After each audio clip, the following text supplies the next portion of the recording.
Hi, and welcome. You're listening to the X22 Report. My name is Dave, and this is episode 1568A, and today's date is May 15th, 2018, and the title of the episode is The Indicator of Indicators is Flashing Red. Let's get into the economic collapse financial news. Now, we've been talking about cryptocurrencies quite a bit and how the central banks, they are demonizing it like crazy. We know the St. Louis Fed was out there. We know the IMF is out there, all bad-mouthing cryptocurrency. And they're trying to make it seem like it's completely volatile and criminals use it. Even though China put out a report saying, yeah, criminals aren't really using this. It's not really used for money laundering. It wouldn't make any sense. And we're starting to see states, counties, well, it looks like they're looking at cryptocurrencies. And they're saying, hey, you can use this to pay your taxes. In Seminole County, Florida, tax collector Joel Greenberg announced May 14th that the county will begin accepting cryptocurrency for payment for various services this summer in order to eliminate heavy fees and improve payment accuracy and efficiency.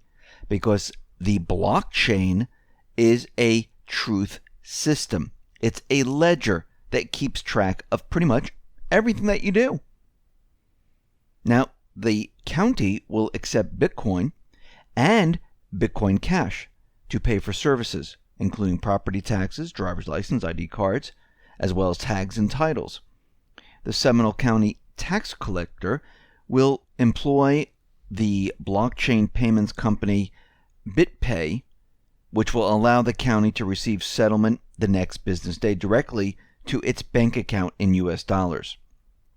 Now, Greenberg went on to say the following: "We live in a world where technology has made access to services on demand with the same-day delivery and the expectation of highly efficient customer service, and we should expect the same from our government. The aim of my tenure in office is to make our customer experience faster, smarter, and more efficient, and to bring government services from the 18th century into the 21st century, and one way is the addition of cryptocurrency to our payment options." And the reason, he went on to say, to make this move to cryptocurrency is to remove the risks connected to credit card usage, such as what? Fraud and identity theft that criminals are doing today with the banking system that we're in. Think about what he's saying right now. That he's talking about moving away from credit cards because there's identity theft, there's fraud. People can use your funds someplace else. Now, these are criminal acts. Now, wasn't the central bank saying that this is what cryptocurrencies and the blockchain are used for? Well, it looks like cryptocurrencies and the blockchain a little bit safer than the banking system. And we can see right now that the central bankers, they are doomed. Once the people, and it's starting to catch on now, once they learn what this is, it's a truth machine that keeps track of everything that's decentralized. And when it goes fully decentralized and we have atomic swaps where you can trade one cryptocurrency for another, and we're dealing in many different cryptocurrencies, it's going to be very, very difficult to control any of this. And this is the beginning stages. This is the birth of a brand new system. Now, don't get me wrong. Gold and silver, the precious metals, they always have a place in this new system because they are the insurance policy that guards your wealth. This is physical gold and silver. I'm not talking about the paper stuff. Because when everything starts to fall apart, maybe one day cryptocurrencies will be taken over by the central banks. Maybe one day this will go down the tube, and guess what you'll have left? Gold and silver. But right now, if we can push this, and a lot of people, get them into what this is and understand what it is, people can demand that we no longer need the centralized system of a central bank. And if you don't understand cryptocurrencies, you can go to the school. All you have to do is type in X22 Report school.com. I'll put the link at the bottom of the video, or you can go to the website and you'll see the X22 Report school surge..com link. This is a class where you see videos, and it teaches you about cryptocurrency. You can also go into the trading room, and these are professional traders that are trading that are experienced, and many of the people in there, and I'm in there, I was in there yesterday, and they're basically learning how to trade, watching the professional traders doing what they do. It's an entertainment room, and they're making trades. They teach you how to do all of this and how to make the most out of it. And most of the people, well, guess what? They're getting returns on their trades. So if you want to learn all of this, and I believe this is going to be the currency of the future, because we already have the system in place, I think this is where everything is moving. You don't want to be left behind, because what you learn now will help you moving forward. And as you can see, states, counties, they're all countries, they're all starting to look at this because they're starting to realize what this really is. And it's amazing because the individual in Seminole County broke it down saying, listen, we have fraud, we have identity theft with the banking system. It's safer to use blockchain. Very interesting. We see in the economy it is continually breaking down. And this is going to continually break down every single day, as we've been saying. And it's going to get worse and worse as time goes on. Right now, we see that banks have indirect exposure to the subprime loans, not just auto loans, but also subprime mortgages, subprime consumer loans. You know, they try to push this off into other areas, but they have an indirect link, which is going to come back and haunt them. Wells Fargo, again, has $81 billion, up from $13.4 billion in 2010. Citigroup has around $30 billion, up from $4 billion in 2010. Bank of America, $30 billion. JP Morgan, $28 billion. Goldman Sachs, $22 billion. And in the latest Fitch auto loan delinquency data, consumers are defaulting on subprime auto loans at a higher rate than during the 2008-2009 crisis.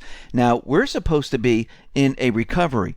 The economy is supposed to be screaming right now, where we're supposed to be doing fantastically. Are we? No, we're not. And what's very interesting about this, the senior director at Fitch Rating said that this is very interesting, that issuers continue to drive delinquencies on the index in an unemployment environment around 4%. We have low oil prices, we have low interest rates, and even though that all of this is low, people have jobs, the delinquency rate is rising very, very quickly. This doesn't make sense.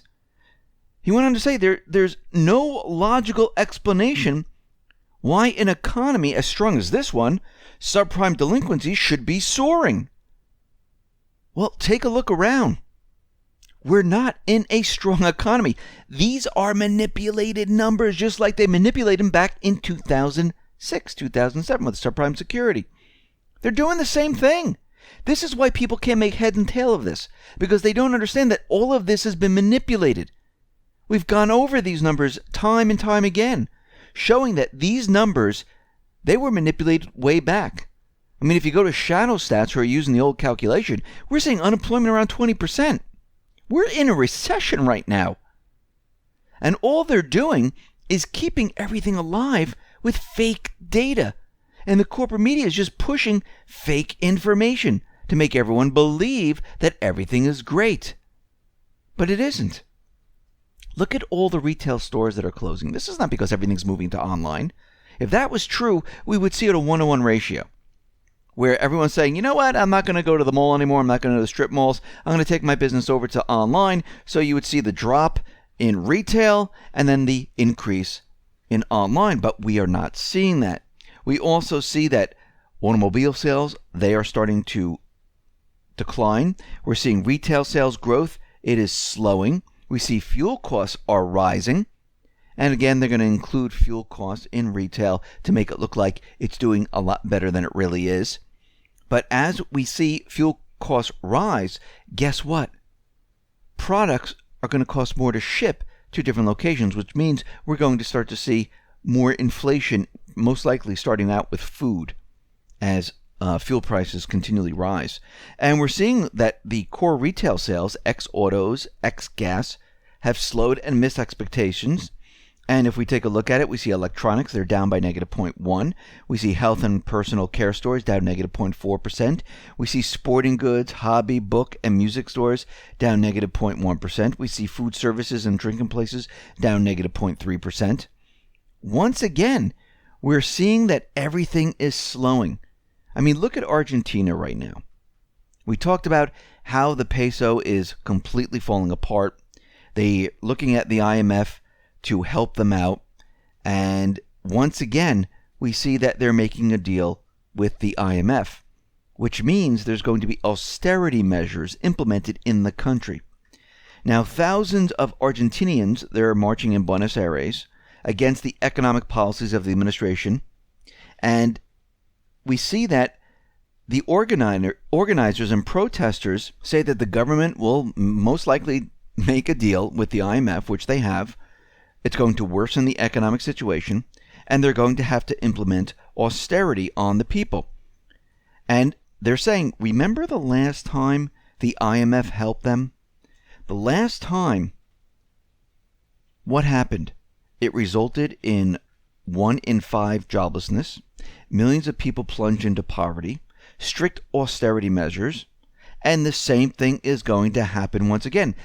They're going to squeeze more money out of the economy, out of the people, which they really don't have. They're going to cut programs, they're going to cut jobs, they're going to cut everything.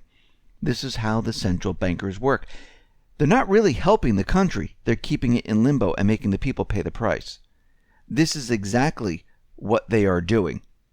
Now, here in the U.S., as we see the entire economic system break apart, we've just had the economic indicator of indicators flash bright red.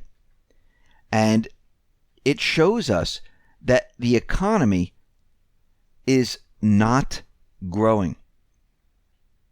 Now, how do we know this? We know from the Fed's weekly H8 data on bank balance sheets. And the worst possible scenario just happened. Loan demand just turned, it collapsed, and not just for the commercial and industrial loans, but across the board. At this point, it will probably not come as a surprise that at the same time, commercial and industrial and residential loan demand has slumped. U.S. consumers are expressing no interest for consumer loans. They're not taking out loans right now. Why? Well, we're seeing interest rates rise. Mortgage applications are declining. Credit card applications are declining. Auto loans are declining. People are delinquent. The demand for credit card loans tumbled to match the lowest print in the past 6 years, an indication that the U.S. consumers may have finally hit their peak for credit card demand. The U.S. savings rate is at an all-time low. U.S. household purchasing power, the driver behind 70% of the U.S. GDP, is about to collapse. This is what happened back prior to the 2008 crisis. We are seeing the same thing happen once again. And it's going to continue to happen. Just like they thought Argentina was out of the woods, Venezuela was fine, all of this is going to trickle down into every single economic sector. We already see Deutsche Bank laying off a huge number of people. Actually, they're probably going to raise that percentage, and we're going to see other banks join in with this because they realize what is happening. We see the IMF right now is creating this huge database going all the way back to 1950 to keep track of who owes what. They're getting prepared for the collapse, and it comes down to who is going to control the narrative. Is it going to be Trump and the Patriots, or is it going to be the central bank? Because if it's the central bank and they can control the narrative just like they did back in 1971, they're going to tell us something completely different of why we need to move to a different system. And they would like an event which would enable them to move us to a different system. Or is it going to be Trump and the Patriots? They're going to say, hey, we need to get rid of the central banking system. We need to audit them because they destroyed the economic system. And of course, this will allow the people to see what the central banks have been doing over the many, many years. And eventually, most likely, move into a new currency. Most likely, it's going to be a cryptocurrency on a low level. On a higher level, governments might trade using something else. And we see that Russia and China, they've been amassing a huge amount of gold, and they're going to use that as a confidence builder. So we can see right now, the economy is rapidly deteriorating very, very quickly. There is no new jobs. We're not bringing back manufacturing. Everything that Trump is doing right now is preparing us for the aftermath, the transition. There's nothing that you can do with a central bank economy. It's dead in the water. There's too much debt. The system isn't designed to go much further. And we see right now, everything that he's trying to do is to move us into this new system, to make deals with Xi Jinping, so we can have some type of trade, so we can have some type of an economy.